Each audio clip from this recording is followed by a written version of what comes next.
अब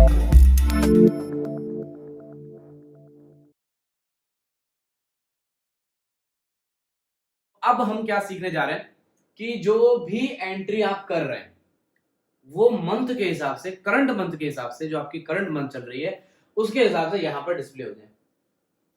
तो यहां पर करंट मंथ के हिसाब से चीजें डिस्प्ले होंगी। और यहां पर मैंने रखा है कि आप एक महीने तक, जो आपकी करंट मंथ है उसमें एक महीने तक का ऑप्शन रहेगा कि आप उस मंथ में किसी भी एक्सपेंस को अपने हिसाब से एडिट कर सकते हैं, रिमूव कर सकते हैं। इनफैक्ट एडिट का ऑप्शन नहीं, रिमूव कर सकते हैं सीधे सीधे। तो वो मैंने रखा हुआ है। एक महीना ऊपर को गया फिर आप एडिट नहीं कर पाएंगे, तो इसलिए भी थोड़ा कंडीशंस लगाएंगे। ऐसे तो कोई भी किसी महीने का एडिट कर देगा, एक्सपेंस को गड़बड़ कर सकता है। तो करंट मंथ के लिए हम लोग यहाँ पर डिस्प्ले करने जा रहे हैं सारा डेटा। तो उसके लिए क्या कोड होगा, उसके लिए वही जैसा जो इस वाले फ्रेम पे कोड नहीं था कि जो भी आप टाइप कर रहे हैं नीचे डिस्प्ले हो रहा है डेटाबेस से आके, तो जो ऐसे ही कुछ यहाँ पे भी होगा। तो जैसे टेबल पे कोड हुआ था करेक्टर उसकी कैटेगरी वाली पे, वैसे यहाँ पे भी कोड होगा। तो सबसे पहले तो टेबल का नाम पता लगाना होगा। इस टेबल का नाम क्या है? इस टेबल का नाम है जे टेबल 1। तो लेट्स मेक इट टेबल। तो मैंने इसका नाम केवल टेबल रख दिया और मैं सोर्स कोड पे जा रहा हूँ और एक मेथड बनाऊंगा यहाँ पे, वही गेट एंट्रीज नाम का। तो एक प्राइवेट मेथड बनाया, void get एंट्रीज। और इस मेथड में डेटाबेस से एक्सपेंसेस की वैल्यू आएगी करंट डेट के हिसाब से और करंट मंथ के हिसाब से। तो चलिए वो कैसे होगा उसकी जान लेते हैं। तो सबसे पहले हम ट्राई कैच लगाएंगे क्योंकि एक्सेप्शन हैंडलिंग हम लोग को करनी है। बाद में एरर आता है तो अच्छा नहीं लगता, पहले ही हैंडलिंग करके रख लेते हैं। तो अब सारा कोड जो है इसके अंदर रहेगा, वो एक्सेप्शन आए तो पता चल जाएगा। सबसे पहले यहां पर क्वेरी फायर होगी डेटाबेस से डेटा गेट करने के लिए। तो रिजल्ट सेट में वैल्यू आती है, आपको पता ही है डेटा गेट करते हैं। तो result set rs is equal to db dot db connect and dot st, जिससे कि क्वेरी फायर कर सके। और क्वेरी फायर करने का मेथड होगा एग्जीक्यूट क्वेरी। एग्जीक्यूट क्वेरी नाम का मेथड जो है मैंने कॉल करा और यहाँ पे लिखा select star from table name is spendings where, यहाँ पे आ जाएगा एस डेट। अब मुझे यहाँ पर यह था कि करंट डेट जो है, करंट डेट के हिसाब से करंट मंथ निकाल के और उसका स्पेंडिंग दिखाना है। तो करंट आज जैसे आज 29 है, तो 29 ऑफ अप्रैल है, तो अप्रैल का आ जाएगा। बट एक प्रॉब्लम है, हाँ एक प्रॉब्लम है जो समझ में आई। अगर मैं मान लीजिए 29 अप्रैल से अप्रैल निकाल के अप्रैल का दिखा दूंगा, तो मैं जो 2 दिन बाद ऐड करूंगा, मान लीजिए मैंने 1 मई को कुछ ऐड करा, तो 1 मई को कुछ ऐड करा तो 2 ही दिन हुए हैं। और अगर मुझे 1 मई ऐड करने के बाद 30 ऑफ अप्रैल या 20 अप्रैल को डिलीट करना हुआ तो मैं कर नहीं पाऊंगा, क्योंकि मैं मई में पहुंच गया, तो वो मई का डेटा दिखाएगा फिर। तो ये सही नहीं है, मतलब करंट मंथ का डेटा डिस्प्ले करना is not a good idea. तो ऐसा कर लेते हैं, थोड़ा चेंज हो रहा है सर, डिजाइन में भी चेंज होगा, थोड़ा सा यहाँ पे चेंज करूंगा।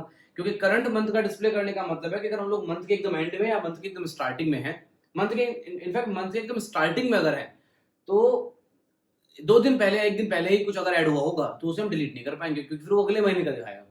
तो ये प्रॉब्लम हो जाएगी। तो ऐसा करते हैं, थोड़ा चेंज करते हैं, यहाँ पर लास्ट 20 डेज की स्पेंडिंग दिखाते हैं। लास्ट 20 डेज अगर आप 1 अप्रैल है या 1 मई भी है तो 20 दिन का लास्ट का दिखाएगा, तो दैट्स गुड।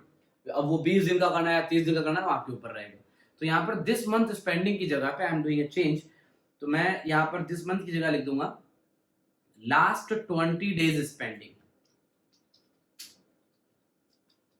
ये ज्यादा सही है। तो लास्ट 20 डेज स्पेंडिंग में ये रहेगा कि भाई ठीक है, अब चाहे वो कोई भी डे हो, उसके 20 दिन पहले पहले तक का, उस दिन उससे 20 दिन पहले तक का डेटा दिखाएगा। तो ये ज्यादा सही है, करंट मंथ से बढ़िया है। तो इसीलिए थोड़ा चेंज हो गया क्वेरी। अब क्वेरी भी चेंज हो जाएगी। तो हम यहाँ पे पास करेंगे select star from spending where date is less than is equal to, और यहाँ पे आएगी डेट, और and S date is greater than और इक्वल टू, तो यहाँ पे डेट आ जाएगी, सेमीकोलन लगा हुआ है। तो अब ये कैसे काम करेगा? डेट पे अक्सर लोगों को कंफ्यूजन रहता है कि सर डेट पे कंपैरिजन कैसे करते हैं। तो बहुत सिंपल है, ज्यादा मुश्किल नहीं है, simple less than equal to operator काम करता है। अब यहाँ पे आपने अपनी डेट बतानी है, करंट डेट, मतलब जो आपके कंप्यूटर की डेट होगी उससे बराबर और उससे पहले पहले का डेटा आएगा, लेकिन साथ में एंड लगाकर ये बोला है कि भाई जो पर्टिकुलर डेट बोलूंगा तो उससे आगे का दिखाए। तो इस डेट से आगे का और इस डेट तक का ही डेटा जो है आपको यहाँ रिजल्ट मिलने वाला। तो डेट कैसे गेट करेंगे? तो यहाँ पर क्योंकि हम यहाँ पर हम लोग क्योंकि हम लोग क्या नाम है, कैलेंडर से डेट चूजर से डेट नहीं उठा रहे, तो अब हमें यूटिल डेट नहीं मिले, यूटिल डेट का फंडा नहीं है। मैं आपको जावा 8 में जो एक नई डेट क्लास ऐड हुई है, लोकल डेट क्लास, का यूज करूंगा क्योंकि वो लेटेस्ट है। सर वो वहां पे आपने यूटिल डेट का यूज क्यों करा था? तो क्या था कि जो जे कैलेंडर जार फाइल थी, वो जो डेट चूजर से डेट देता है वो लोकल डेट नहीं देता था, वो देता था यूटिल डेट। तो इसलिए वहां पे वो कोड करना पड़ा, क्योंकि वो यूटिल डेट पुरानी डेट क्लास को यूज कर रहा था, इसलिए वो वहां पे करना पड़ा और कन्वर्जन भी करना पड़ गया था, यूटिल डेट को एसक्यूएल डेट में कन्वर्जन भी करना पड़ गया था। लेकिन अब हम लोग यहाँ डेट चूजर का बात तो कर ही रहे, क्योंकि जो डेटा डिस्प्ले करना वो हमारी डेट के हिसाब से होगा। तो यहाँ पर मैं जावा का जो टाइम जावा डॉट टाइम पैकेज की लोकल डेट क्लास है उसका यूज कर सकता हूँ। लेटेस्ट डेट क्लास है तो हम लोग उसका यूज करेंगे। तो यहाँ पे मैं और बहुत छोटा हो जाएगा कोड, क्योंकि जावा की ये नई डेट क्लास आपके काम को आसान करने के लिए बनाई गई है और इस क्लास का नाम है लोकल डेट। तो कैसे गेट करते हैं करंट डेट लोकल डेट से? यूटिल डेट के केस में क्या करना होता है, सिंपल ऑब्जेक्ट बनाइए और आपका करंट डेट आ जाएगा। यहाँ पर क्या मेथड बना दिया गया है, नाउ नाम का मेथड है, आप नाउ मेथड कॉल करिए, आपको करंट डेट मिल जाएगी। तो आपके कंप्यूटर की करंट डेट आ गई लोकल डेट क्लास के इस नाउ मेथड से। कंफ्यूजन हो सकता है आपको अभी भी हो रहा हो, मैं दोबारा क्लियर कर देता हूँ एक पॉइंट, क्योंकि कई लोग पूछते हैं सर आपने जो है दो डेट क्लास यहाँ यूज करी है, कभी कभी आप यूटिल कर ले रहे हो, कभी आप लोकल डेट कर रहे हो। तो पॉइंट बताता हूँ, देखिए Java dot util dot date एक पुरानी डेट क्लास है जो जावा ने बहुत पहले बनाई थी। उसके बाद जावा के 8वें वर्जन में local date class, local time class, local date time classes बनाई गई। Java dot time package Java 8 में आया। अब ये डेट क्लास बनाई गई थी डेट पे ऑपरेशंस इजी करने के लिए, लेकिन जे कैलेंडर जार फाइल बनाने वालों ने अभी भी उसमें चेंज नहीं करा है, लोकल डेट को वो सपोर्ट नहीं करते हैं, तो इसीलिए वहां पर यूटिल डेट ही यूज करना पड़ा। तो जब जब जे कैलेंडर या डेट चूजर की बात आएगी तो मैं यूटिल डेट ही यूज करूंगा, लेकिन जब उसकी बात नहीं होगी और सिंपल प्लेन डेट की बात हो रही है कि भैया डेट चूजर से डेट नहीं आ रही, तुम जो डेट बताओगे उस पर काम होगा, तो वहां मैं लोकल डेट यूज करूंगा क्योंकि वो लेटेस्ट है। करने को तो यहां भी यूटिल डेट से काम हो जाता है ये वाला, लेकिन आप 4-5 लाइन का कोड लिखते हैं, अब 2 लाइन काम हो जाएगा। तो ये हमारी करंट डेट आ गई। और अब आ गई यहाँ पे हम लोग क्या करना है, करंट डेट तो आ गई, अब आपको चाहिए 20 दिन पहले की डेट, क्योंकि करंट डेट से 20 दिन पहले, जैसे कि हम डेटाबेस से बोल सके भाई इस डेट और इस डेट के बीच में जो डेटा ले आओ, तो करंट डेट दे देंगे और 20 दिन पहले डेट दे देंगे। तो 20 दिन पहले की जो डेट होगी तो इसको बोल देते हैं हम लोग बिफोर डेट। तो बीडी हो गया हमारा बिफोर डेट और सीडी हो जाएगा करंट डेट, लेकिन ये नाउ नहीं कॉल करेंगे इस पे केवल। तो इससे तो हमारी करंट डेट आ गई। अब मैं चाहता हूं कि जो करंट डेट आई है वो हमारे सीडी वेरिएबल में भी है, हम लोग सीधे सीधे यहां से भी कर सकते हैं। तो सीडी के ऊपर सीधे मेथड, करंट डेट के ऊपर एक मेथड कॉल करिए जिसका नाम है माइनस। अगर आप माइनस कॉल कर देंगे और माइनस डेज, सॉरी हाँ माइनस डे करने ना, तो माइनस डेज में 20 पास कर दीजिए। तो जो करंट डेट होगी उस करंट डेट के अंदर 20 दिन माइनस होकर एक नई डेट बिल्ड होगी और वो नई डेट होगी हमारी। तो ये होगी करंट डेट और ये होगी हमारे 20 दिन पहले की डेट। 2 डेट आ गई, दोनों डेट यहां पास कर दी, यहां पे पास करनी है करंट डेट, क्योंकि यहां पे लगा लेस देन, मतलब करंट डेट से पहले पहले का डेटा। तो यहाँ पे वही डबल कोट्स लगा के वेरिएबल इंसर्ट करने का फंडा आप जानते हैं सीडी, और ऐसा ही एक डेट हम पास कर देंगे इथे, ये हो जाएगा हमारा बी डेट जी। तो ये क्वेरी जो है फायर होगी और आपका डेटा, अगर आप सारा कोड एक साथ नहीं देख पा रहे हैं तो मैं इसको ब्रेक कर देता हूं कोड को, हियर इट इज। तो इस मेथड से आपकी बताई गई डेट के बिहाफ में डेटा मिल जाएगा। अब मैं यहां पर रिजल्ट सेट के ऊपर, अगर आप देखना चाहते हैं कि सर सही डेट आ रही है कि रिजल्ट में कि नहीं, तो मैंने यहां पर वाइल लूप लगाई थी थोड़ी देर पहले, जिससे कि बस गेट डेट पे थर्ड कॉलम जो है डेटाबेस में बस डेट गेट करूंगा। अब डेटाबेस में मैंने इतनी डेट डाल रखी है 29, 29, 28, 13, 8 और 9, ये 2019 की भी डेट है। तो ऑब्वियस सी बात है आज की डेट है 29, इससे 20 दिन पहले हो गए 9, तो 9, 29, 29, 28। तो ये 4 वैल्यू आपकी डिस्प्ले होनी चाहिए। अगर आपकी क्वेरी सही है तो डेटाबेस से केवल 4 वैल्यू प्रिंट होगी, 4 डेट प्रिंट होगी। अगर ये कंडीशन सही वर्क कर रही है तो 4 डेटा प्रिंट होनी चाहिए, क्योंकि आपके 29 से 20 दिन पहले 9 तारीख होती है, 9 तारीख से 9 से 29 के बीच का डेटा आपको दिखेगा। ये वैल्यू बस टेस्टिंग के लिए लगाई मैंने, चला कर देखते हैं, कंसोल में प्रिंट होगा, ध्यान रखना कंसोल में। अगर ऐसा हुआ तो समझ में आ जाएगा। तो इसने कहा कि योर टेबल डजंट एग्जिस्ट, तो अच्छा मैंने टेबल का नाम थोड़ा गलत कर दिया गलती से, स्पेंडिंग्स है, वो table name is spendings not spend. तो स्पेंडिंग है और ये हो गया। देखिए आप पीछे देखिए, ये तो चलो फ्रेम को तो बंद कर दो, केवल आपको ये 4 डेट दिख रही है। डेटाबेस में डेट की टोटल डेट कितनी है? 6। ये 2 डेट आपको नहीं दिख रही है, क्यों? क्योंकि ये उस 20 दिन के बीच की डेट नहीं है। तो इसका मतलब हमारी क्वेरी सही काम कर रही है। तो चलिए डेटा जो है कंसोल में प्रिंट नहीं करना है, टेबल में डिस्प्ले करना है।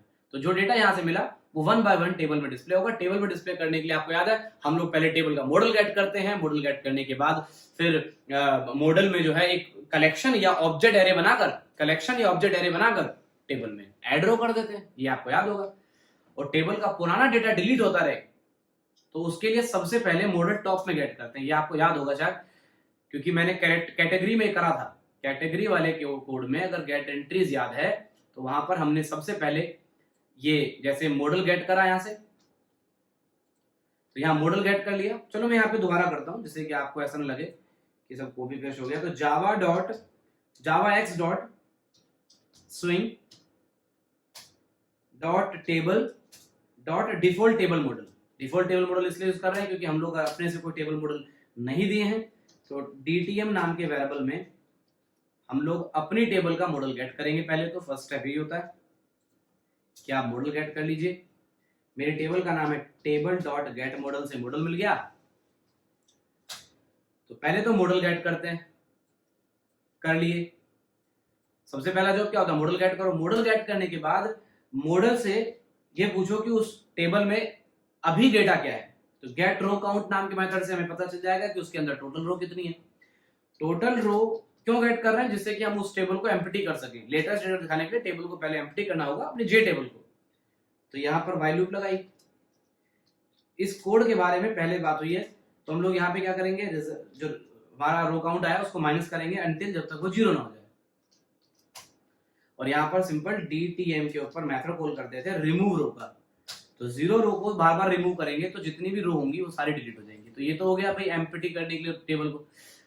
चलो एम्प्टी हो गया। उसके बाद नया डेटा जो है हमारे पास रिजल्ट सेट में आ गया। तो डेटाबेस में जो भी लेटेस्ट डेटा होगा रिजल्ट सेट में। अब बस हमें रिजल्ट सेट के डेटा को एक ऑब्जेक्ट एरे में डालना है। तो मैंने ऑब्जेक्ट ओ टाइप का एरे बनाया और इसमें 4 वैल्यू डालूंगा। 4 वैल्यू क्यों? क्योंकि डेटाबेस में 4 वैल्यू हैं और मुझे यहाँ डिस्प्ले भी 4 वैल्यू करनी है शायद। हाँ 1 2 3 4। तो ये चारों वैल्यू डेटाबेस से उठाकर जो कि रिजल्ट सेट में इस एरे में डाल दो यहाँ पे। तो पहली वैल्यू क्या है? तो पहली वैल्यू है rs डॉट गेट इंट और वो है हमारा SID। तो SID गेट कर डेटाबेस से चेक कर लेना। अगली वैल्यू है SID category SDET amount. SID category SDET amount. तो SID हो गया। फिर हो गया स्ट्रिंग, क्योंकि कैटेगरी की स्ट्रिंग वैल्यू है तो स्ट्रिंग में कैटेगरी आ जाएगा, कैटेगरी। उसके बाद अगली वैल्यू है अमाउंट। तो अमाउंट तो एक नंबर है, नहीं अमाउंट नहीं है शायद, डेट है। हाँ एस डेट है, सॉरी। तो डेट है तो हम लोग क्या करेंगे यहाँ पे rs डॉट गेट डेट और यहाँ पास कर देंगे एस डेट कोमा। तो मेरे ऑब्जेक्ट एरे में वो चारों वैल्यू आ गई। नहीं दिख रही है तो नीचे कर देता हूं, ऐसे ब्रेक कर देता हूं कोड को थोड़ा सा जी। तो इस ऑब्जेक्ट ओ टाइप के एरे में ये चारों वैल्यू आ गई। जैसे ही लूप पहली बार चलेगी तो पहली रो का चारों वैल्यू तुम्हारे ओ में। अब इस ओ को एड रो मेथड से पहुंचा दो अपने डीटीएम। सर कोड चला के देखिए, टेबल में 20 दिन के अंदर का डेटा जो है डिस्प्ले हो रहा है ये जी। कंस्ट्रक्टर में कॉल करना बस ये मेथड बस कंस्ट्रक्टर में कॉल कर लेना। मैंने कॉल कर दिया था यहाँ पे। तो कंस्ट्रक्टर में कॉल करेंगे तभी तो फ्रेम के स्टार्ट होते दिखेगा। तो आपको ये 4 वैल्यू दिख रही है, लेकिन ये अमाउंट वैल्यू गलत आ रही है। ओहो, मैंने कॉपी पेस्ट करा था तो मैंने ध्यान नहीं दिया। यहाँ पे ये SID नहीं है, दिस इज अमाउंट। ये अमाउंट की वैल्यू है जो अमाउंट वहां पर आया होगा। तो इस तरीके से आपकी टेबल में लास्ट 20 डेज की स्पेंडिंग आ रही है कि भैया ये स्पेंडिंग हुई है और ये आईडीज हैं। ये सीरियल नंबर नहीं है, आईडी है। हर स्पेंडिंग को आईडी दी गई जिससे कि हम जो इसको सेलेक्ट करके डिलीट कर पाए। आईडी के ब्याज में डिलीट होगा, क्योंकि हो सकता है शुगर 4 बार खरीदो तो प्राइमरी की यहाँ पर आईडी है हमारी। गुड। तो अब आप ये देखते हैं कि सर जो नया हम ऐड कर रहे हैं, मान लीजिए मैंने अभी ऐड कर दिया 18 तारीख का, 18 का एक्सपेंस ऐड करा और उसका अमाउंट था 555 और ये कुछ हमने ऐड ले लिया, तो ये ऐड हो गया, बट यहाँ डिस्प्ले नहीं हो रहा क्योंकि आपको पता है सर गेट एंट्री आपने कंस्ट्रक्टर पे कॉल करा था, गेट एंट्री से डेटा दिख रहा है यहाँ पे। अब वो कंस्ट्रक्टर पे कॉल होगा तो फ्रेम के ओपन होते दिख जाएगा, लेकिन ऐड पे थोड़ा दिखेगा, तो ऐड पे भी दिखे तो गेट एंट्री वाला जो मेथड हमने कॉल करा है, ये कैटेगरी वाले फ्रेम से सेम वैसा ही कोड है, बस डेटा बढ़ रहा है। तो जैसे ही हम लोग यहाँ पर एक्सपेंस ऐड सक्सेसफुली आएगा तो उसके बाद गेट एंट्री को यहाँ भी कॉल करेंगे, जिससे कि जब हम कोई नई एंट्री करें तो वो भी डिस्प्ले हो। तो कोई भी डेट सेलेक्ट करते हैं, मान लीजिए मैंने यहाँ पे 16 सेलेक्ट कर लिया और कोई भी अमाउंट यहाँ पे डाला 785 और यहाँ पे मान लीजिए मैंने शुगर ऐड कर दिया तो ऐड हो गया। तो पॉइंट ये है कि ऐड बटन पे रिफ्रेश हो रहा है कि नहीं, तो मैंने ऐड करा, तो जैसे ऐड करा तो यहाँ पे आप देखिए लास्ट में ये 11th एंट्री आपकी जो है शुगर की आ गई है, जो आपने 785 भी करी थी। तो अब आपके बटन पे भी रिफ्रेश कर रहा है और जैसे ही कंस्ट्रक्टर ओपन होता है, जैसे आपका फ्रेम ओपन होता है तो कंस्ट्रक्टर से भी टेबल रिफ्रेश हो रही है, क्योंकि गेट एंट्री वाला मेथड दोनों जगह खोल हुआ है, कंस्ट्रक्टर पे और बटन पे भी। तो इसका मतलब ये हुआ कि yes we able to add the expenses, तो लास्ट 20 डेज वाले यहाँ डिस्प्ले होंगे और बाकी अगर आपको देखना है मेरे को 3 महीने पहले मैंने क्या एक्सपेंस करा था, तो वो होगा हमारे व्यू वाले फ्रेम पे, जो यहाँ से कॉल होगा व्यू स्पेंडिंग में, वहां पे आप देख सकते हैं। तो ये करंट स्पेंडिंग है। लेकिन अभी एक पॉइंट है कि अगर मुझे कोई एंट्री डिलीट करनी रही तो, क्योंकि 20 दिन के अंदर अंदर मैं किसी भी स्पेंडिंग को अपनी मर्जी से डिलीट कर सकता हूँ, ये मैंने ऑप्शन रखा हुआ है। तो यहाँ से अगर डिलीट करना होगा तो कैसे करेंगे, तो डिलीट का कोड जो है, रिमूव का अगर कोई स्पेंडिंग रिमूव करनी है उसका कोड हम लोग कर लेते हैं। तो अब मैं बताने जा रहा हूँ इस रिमूव बटन का कोड, जिससे ये टेबल में से टेबल हटेगा और डेटाबेस से भी रिमूव हो जाएगी वो एंट्री। और यहाँ पे टोटल अमाउंट भी अभी नहीं आ रहा, तो टोटल अमाउंट कैसे आएगा, तो पहले टोटल अमाउंट वाला बनाना बनता है, नहीं रिमूव वाला बाद में करेंगे, पहले टोटल अमाउंट का कर लेते हैं। क्योंकि टोटल अमाउंट जो है यहाँ पे ये सारा अमाउंट जुड़ के, ये जितना भी अमाउंट लास्ट 20 डेज की एंट्री का है वो यहाँ पे डिस्प्ले होना चाहिए। तो पहले टोटल अमाउंट का करते हैं सर, रिमूव वाला थोड़ा देर बाद कर लेते हैं। टोटल अमाउंट वाला एकदम बेसिक है, इसमें ज्यादा कुछ है नहीं करने के लिए। आपने वही गेट एंट्रीज वाले मेथड में जाना है। गेट एंट्रीज वाले मेथड में जब आपने व्हाइल लूप लगाई थी तो आप वहां पे अमाउंट गेट कर रहे थे, तो यहाँ ये जो मेथड है ये अमाउंट गेट हो रहा था, तो हम लोग अमाउंट गेट होके सीधे सीधे ऑब्जेक्ट एरे में डाल रहे थे। बस हमें इस वैल्यू को एक वेरिएबल में ऐड करते चलना है। तो व्हाइल लूप के जस्ट ऊपर एक वेरिएबल बना लो टोटल के नाम से, बना लिए। अब इसमें बाय डिफॉल्ट वैल्यू डाल देंगे 0। अब इस टोटल वैल्यू में 0 है। अब ये लूप चलेगी और यहां से जो वैल्यू आएगी वो उस वेरिएबल में स्टोर होती रहेगी, टोटल वैल्यू इस टोटल वेरिएबल में। तो उसके लिए मैंने क्या करा, वैल्यू गेट करी, तो वैल्यू गेट मैं ऑब्जेक्ट एरे से पहले कर लेता हूं। तो यहां लिखा मैंने total plus is equal to, short hand operator use करेंगे, और यहां पे अमाउंट गेट कर लिया। और ये जो अमाउंट यहां पे गेट करा है ये यहां पे भी करेंगे, क्योंकि टेबल में तो डिस्प्ले करना ही है ना, या 2 बार नहीं करने का मन है। अगर आपके 2 बार क्यों गेट करो सर, तो एक काम कर लो, तो इसको हम कर देते हैं टी वेरिएबल किसी फील्ड का तो नहीं है यहाँ, तो ऐसे कर लो, या तो कि भाई यहाँ पे आप लिख लो int T is equal to, तो टोटल अमाउंट गेट कर लिया और इस टी को अपना ऐड कर दो इसमें और यहाँ पे डिस्प्ले कर दो। तो जो टोटल अमाउंट की वैल्यू हो यहाँ पर आपको टेबल में 1 बाय 1 को रो में दिखेगी और वो साथ में टोटल नाम के वेरिएबल में ऐड होती रहेगी। 2 बार गेट नहीं करना, तो एक बार गेट करके स्टोर कर लिया और फिर वही वैल्यू आपने एरे में पहुंचा दी अपने एरे में। अब तो ज्यादा वैल्यू नहीं है तो हम इसको इससे कंबाइन कर सकते हैं। तो ये आईडी हो गई, ये कैटेगरी हो गई और ये टोटल हो गई। तो चलिए इसको अभी तो सोचिए, तो वैल्यू टोटल गेट हो गया। टोटल गेट होने के बाद यहाँ डिस्प्ले तो करना है। इस वाले फील्ड का नाम क्या है, तो इस वाले फील्ड का नाम है जे लेवल 7। मैंने इसका जो नाम है चेंज कर दिया और इसका नाम कर दिया मैंने टोटल अमाउंट। तो टोटल अमाउंट नाम का ये वेरिएबल, टोटल अमाउंट नाम का ये वेरिएबल है और इसमें मुझे डिस्प्ले करना है। तो in after the loop completion, तो मैं यहाँ पर total amount dot set text call करूंगा और यहाँ लिख दूंगा ये जो टोटल वेरिएबल है उसकी वैल्यू, स्ट्रिंग में वैल्यू जाती है तो इसलिए एक ब्लैंक स्ट्रिंग जोड़ दिया, इससे कोई स्ट्रिंग बन जाए। यस, अब आप रन करा कर देखिए, आपका जो भी टोटल बनता है इस अमाउंट का वो आपका डिस्प्ले हो रहा है। It is 2734। तो टोटल लास्ट 20 डेज की स्पेंडिंग आपकी इतनी रही, ये आप देख पा रहे हैं। अच्छा, एक चीज और बड़ी इंटरेस्टिंग है, कई लोग का रहता है डिमांड के सर जब ये फ्रेम खुले ना तो ये इतना सा ना खुले, ये पूरे फ्रेम पे छा जाए, ऐसे पूरी सॉरी फ्रेम कह रहा हूँ, पूरी स्क्रीन पे ऐसे बड़ा खुल गया है। तो कई लोग का डिमांड रहता है सर ये कैसे होगा कि जब ऐप ओपन हो तो ये जो मेन फ्रेम है ये एटलीस्ट पूरे फ्रेम पे आए, बाकी उसके बाद जो बाकी इसके सब फ्रेम्स हैं वो छोटे छोटे खुले, ओपन हो बंद हो, लेकिन ये पूरी स्क्रीन पे आए। तो इसके लिए बस एक मेथड लगाना होता है। अगर आपने फ्रेम को आप स्टार्टिंग में पूरे स्क्रीन पे चाहते हैं तो उसके लिए कंस्ट्रक्टर में एक मेथड कॉल करना होगा बस, और आपका काम हो जाएगा। तो कंस्ट्रक्टर ये रहा स्पेंडिंग ट्रैकर वाला। तो यहाँ पे एक मेथड कॉल करना है आपको जिसका नाम है सेट एक्सटेंडेड स्टेट, और इसमें आपको एक आर्गुमेंट पास करना है कि आपको जो इसकी एक्सटेंड स्टेट है वो कहां चाहिए, कितनी चाहिए। तो यहाँ पे हम लोग कॉल करेंगे मैक्सिमाइज्ड बोथ,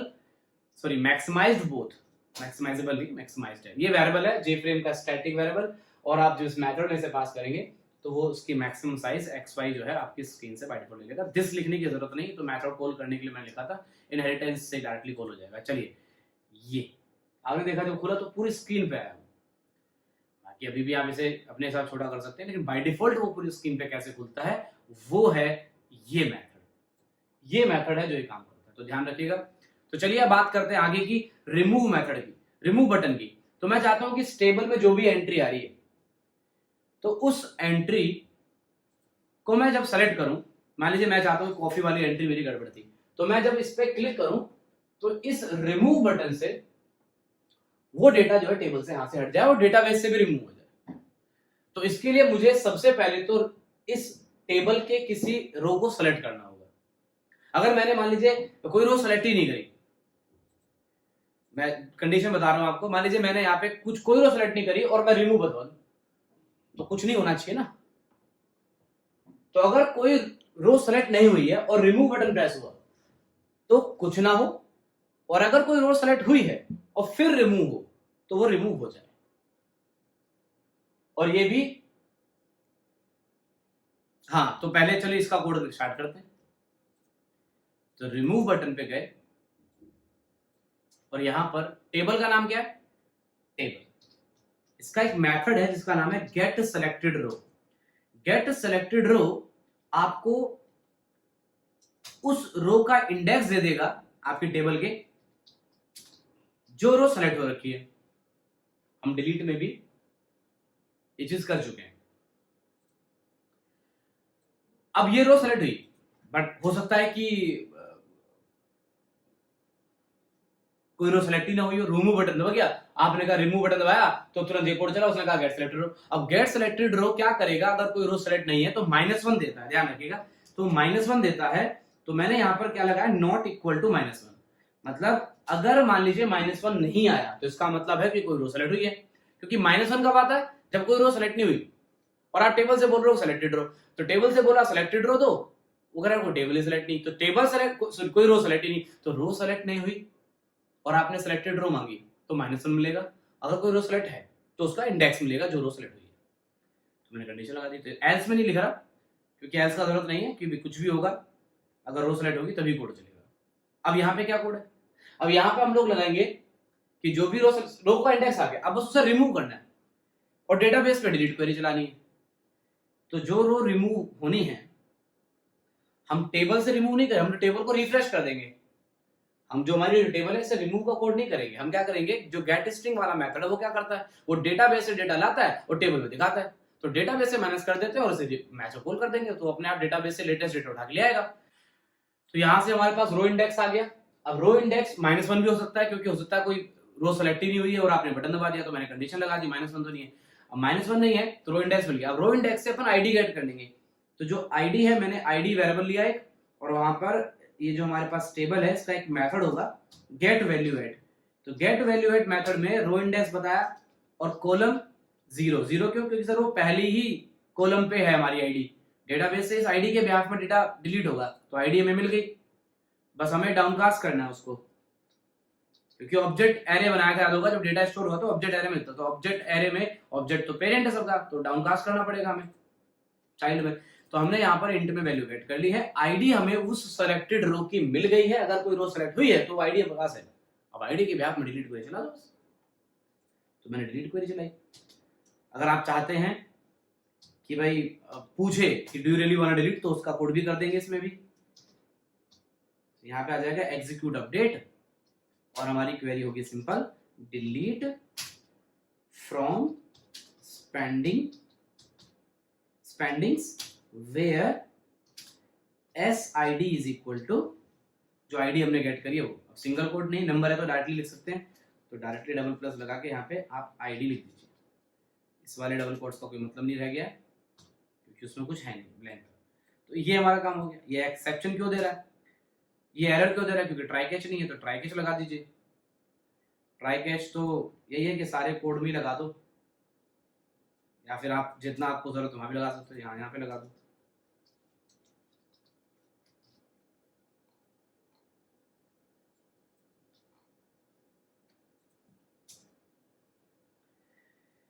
तो ये हमारा कोड हो गया सर, डिलीट क्वेरी चल गई है। इस लाइन से हमारा डेटा जो है डेटाबेस से डिलीट हो जाएगा। अब डेटाबेस से डिलीट हो जाएगा तो एक मैसेज भी प्रिंट कर देते हैं, सक्सेसफुली डिलीटेड, एंड ऐसे सक्सेसफुली डिलीटेड।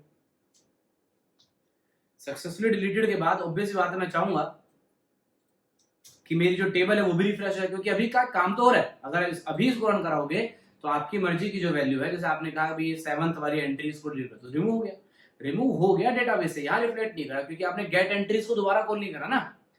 तो डेटाबेस में जाके देखोगे तो 7th आईडी वाली वैल्यू नहीं है, पहले थी अब नहीं, बाकी सब तो डेटाबेस से डिलीट हो रहा है, लेकिन यहाँ से नहीं हो रहा। तो उसके लिए आप सिंपली क्या करना है, जो गेट एंट्रीज वाला मेथड है जो टेबल में डेटा डिस्प्ले करता है, पुराने डेटा को हटा के नया वाला, तो वो बस मैथड कॉल कर दो, आपका काम हो गया।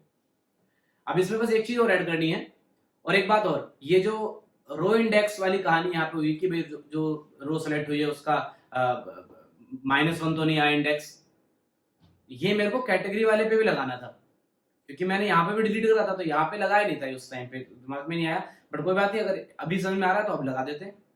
तो ये जो रो इंडेक्स वाला है और ये जो सेलेक्टेड रो इंडेक्स वाला जो इफ है, ये इफ यहां भी लगाओ इस डिलीट पे भी, do you really want to delete से पहले, क्योंकि सब कुछ होने से पहले तो ये चेक करो ना कि कोई रो कोई प्रॉपर रो कोई सेलेक्ट हुई भी है कि नहीं। कुछ भी तभी होगा जब पहले कोई रो सेलेक्ट होगी। तो ये सारा कोड इसके अंदर आ जाएगा। रो इंडेक्स यहाँ पे दोबारा गेट करने का जरूरत नहीं है फिर तो, क्योंकि वहां गेट कर ही लिया है, बाकी सब सेम है। तो ये रो इंडेक्स का जो कंडीशन है वो मैंने कैटेगरी वाले डिलीट पे भी लगा दिया है। और एक बात, जो मैंने वहां पे कोड लिखा था कि जब रिमूव हो तो पूछे कि रिमूव करना है कि नहीं करना है रियली, तो उसके लिए हम लोग पहले तो यहाँ पे लगा देंगे वो condition, J option pane confirmation dialog window वाली, जिससे कि ये सारा कोड जो है उसी कंडीशन पे चलेगा। ये ब्रैकेट आया इसका। ये कुछ कोड है जो हमारा वर्क करेगा। ये इफ का हो गया, इसका को रो प्रॉपर्ली सेलेक्ट हुई कि नहीं, फिर do you really want to delete yes या नो, और फिर डिलीट का कोड चलेगा। अब हमारे पास ये ऐप अच्छे से काम कर रहा है। यहाँ से अगर मैं मान लीजिए ये cooking oil second entry delete करूंगा तो पूछ रहा है do you really want to delete, yes, तो यहाँ से डिलीट हो भी गया, यू कैन सी दैट। तो entry is no more exist, और यहाँ पे टोटल भी रिफ्लेक्ट कर रहा है आपका, उसी हिसाब से टोटल आ रहा है जो आपका। तो इस तरीके से हमारा रिमूव बटन का कोड हुआ, ऐड बटन का कोड हुआ। तो जो मेजर चीजें हैं वो हमारे यहाँ पे कंप्लीट हो गई हैं। हम अपनी मर्जी से कभी भी कैटेगरी ऐड कर सकते हैं। तो ये रिमूव बटन देखो कुछ नहीं कर रहा, कोई एरर भी नहीं आ रहा, क्योंकि एक्चुअली आपने कोई रो सेलेक्ट ही नहीं करी। अगर मैं वो इफ नहीं लगाता रो इंडेक्स वाला, तो इस बटन पे एक्सेप्शन आ जाता। वो कहता है कि सर जो माइनस, क्योंकि वो रो इंडेक्स -1 देता और मेथड कॉल होता गेट वैल्यू वेट -1, और -1 पे तो कोई वैल्यू है ही नहीं, क्योंकि टेबल के अंदर -1 रो इंडेक्स ही नहीं है। तो ये दिक्कत होती, तो वो दिक्कत नहीं हो रही है क्योंकि मैं पहले ही एक इफ लगा चुका हूं। तो अक्सर लोगों को इस रो इंडेक्स वाले में दिक्कत रहती है, तो मुझे नहीं लगता कि आपको कोई दिक्कत है। ये हमारे कोड में थोड़ा परफेक्शन लेके आ रहा है। कंडीशंस लगा के कोड करना चाहिए, वो अच्छी बात होती है। तो जितना ज्यादा कोड बढ़ रहा है उससे प्रॉब्लम नहीं, सब कोड बड़ा हो गया तो जब जितना बड़ा कोड होगा उतनी ज्यादा चीजें आप सीख रहे हैं, इट्स गुड। ये सब आप करिएगा, मेरे साथ इस पूरे प्रोजेक्ट को बनाओ। बाकी अब हम लोग आगे बढ़ रहे हैं। एड एक्सपेंस वाला और 20 डेज के लेटेस्ट एक्सपेंसेस देखने के लिए ये फ्रेम रन हो गया है। अब आता है मेन्यू का कोड। मैं चाहता हूं कि भाई व्यू ऑल स्पेंडिंग पे क्लिक करूं तो व्यू स्पेंडिंग वाला जो हमारा फ्रेम है वो डिस्प्ले हो। ऐड और व्यू पे जो ये तो सिंपल है, जो यहाँ पे ऐड न्यू कैटेगरी पे आपने मेथड कॉल कर रखा है, जो मेथड कॉल कर रखा है, जो कैटेगरी वाला फ्रेम ऑन कर रखा है, वो सिंपल यहाँ पे ऐड व्यू कैटेगरी पे ऑन हो जाएगा। तो राइट क्लिक करके इसका कोड पहले कर देता हूँ। चलिए एक्शन परफॉर्म में गए और यहाँ पे वो कोड लिख दिया। अभी बाकी कोई और मेन्यू काम नहीं कर रहा, लेकिन ये वाला मेन्यू काम कर रहा है। ये वाला शॉर्टकट भी काम करता है। क्या है इसका? Control alt C. तो आप कंट्रोल ऑल्ट सी करेंगे तो ये फ्रेम आ रहा है। बाकी अभी ये वाला काम नहीं कर रहा, इस पे कोड नहीं कर रहा क्योंकि एग्जिट ऐप नहीं कॉल कर रहा और ये अबाउट ऐप नहीं कर रहा। तो सारे मेन्यूज को हैंडल कर लेते हैं। तो चलिए मेन्यूज की हैंडलिंग करने के लिए व्यू ऑल स्पेंडिंग पे क्या करना है, जो हमारे पास है व्यू स्पेंडिंग वाला फ्रेम, ये वाला फ्रेम, तो ये वाला फ्रेम डिस्प्ले होगा। तो बस उस फ्रेम का नाम पता होना चाहिए। क्या नाम है? व्यू स्पेंडिंग जी। तो आप रन कराइए, वो स्पेंडिंग वाला फ्रेम रन दिखेगा आपको। शॉर्टकट भी उसका ऑल्ट भी, तो ये आ गया स्पेंडिंग वाला फ्रेम। गुड। डिस्पोज लगा रखा है इसलिए वही बंद हो रहा है जो जा रहा है। तो यहाँ पे व्यू कर लेंगे अभी। बाकी अब और मेन्यू क्या है अगला वाला? Exit app. एग्जिट ऐप पे क्या होगा? ऐप में जितने भी फ्रेम खुले सब बंद, मतलब पूरी ऐप बंद करनी है। तो पूरी ऐप बंद करने के लिए हम यूज करते हैं system.exit। system.exit और स्टेटस डाल देंगे 0। 0 का मतलब है कि एक सक्सेसफुल एग्जिट हुआ है आपका ऐप का, क्योंकि अगर 0 के अलावा कोई भी नंबर डालेंगे तो जो सॉफ्टवेयर टेस्टिंग में ये माना जाता है कि भाई अनएक्सपेक्टेड आपका ऐप जो है टर्मिनेट हुआ। 0 का मतलब होता है कि एकदम सक्सेसफुली टर्मिनेट हुआ है। तो 0 पास करिएगा। नंबर हालांकि आप कोई भी डाल सकते हैं, एरर नहीं देगा, लेकिन for a better testing, software testing में आप जाएंगे तो वहां पर इसका फर्क पड़ता है। तो 0 का मतलब है successful termination of your app, और आप अपनी मर्जी से सक्सेसफुल करा रहे हैं तो 0 पास करिए। और यहाँ पे आ जाएगा अबाउट ऐप में हम एक सिंपल सा एक नया फ्रेम बना के अपना उस पर कुछ भी लिख सकते हो। मैं एक जे ऑप्शन पेन डिस्प्ले कर देता हूँ। मैसेज डायलॉग, जे ऑप्शन पेन से मैसेज डायलॉग कर देता हूँ। यहाँ पे सिंपली लिख देता हूँ आपकी डिटेल, आप अपना लिख लेना। मैंने लिख दिया डिजाइन एंड डेवलप बाय, आप अपने बारे में लिख सकते हैं।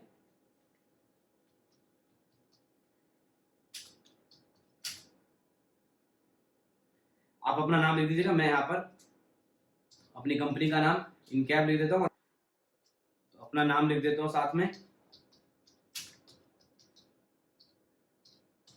ये।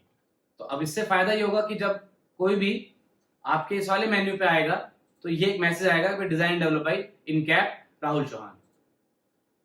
बाकी सारे मेन्यू, एग्जिट ऐप पे ऐप बंद हो गई। तो इट्स गुड, सारे मेन्यू का कोड हो गया है, मेन्यूज का भी कोड हो गया, सारे बटन हमारे हो गए हैं। तो चलिए अब हमारा लास्ट फ्रेम है, लास्ट कंटेंट है, जो कि काफी हद तक इस वाले टेबल की तरह ही रहेगा। वो है व्यू स्पेंडिंग वाला फ्रेम। व्यू स्पेंडिंग वाले फ्रेम में यहाँ पर सिंपल सी कहानी है। यहाँ पर इन दोनों डेट चूजर से डेट गेट करेंगे और उस डेट को डेटाबेस से मैच कराएंगे रेंज के हिसाब से, और फिर डेटा जो है यहाँ पर डिस्प्ले हो जाएगा। कोई आईडी डिस्प्ले नहीं कर रहे हैं क्योंकि this is only for viewing. यहाँ पे आप डिलीट नहीं कर सकते हैं, केवल देखने के लिए कि भाई हमारी स्पेंडिंग क्या है। यहाँ पे टोटल अमाउंट डिस्प्ले हुआ करेगा और यहाँ पे टोटल अमाउंट डिस्प्ले हुआ करेगा। तो चलिए इसे आगे बढ़ाते हैं, इसको कंप्लीट करते हैं। अब इसमें हम लोग वो लोकल डेट यूज नहीं कर पाएंगे। क्यों? क्योंकि यहाँ पर इन्वॉल्व हो गया है हमारा डेट चूजर। तो जब डेट चूजर इन्वॉल्व हो जाए तो यूटिल डेट और एसक्यूएल डेट पे काम करना होगा। तो चलिए करते हैं, आगे बढ़ते हैं। अगर वीडियो पसंद आई तो please like the video, subscribe my channel. Thank you so much, bye bye.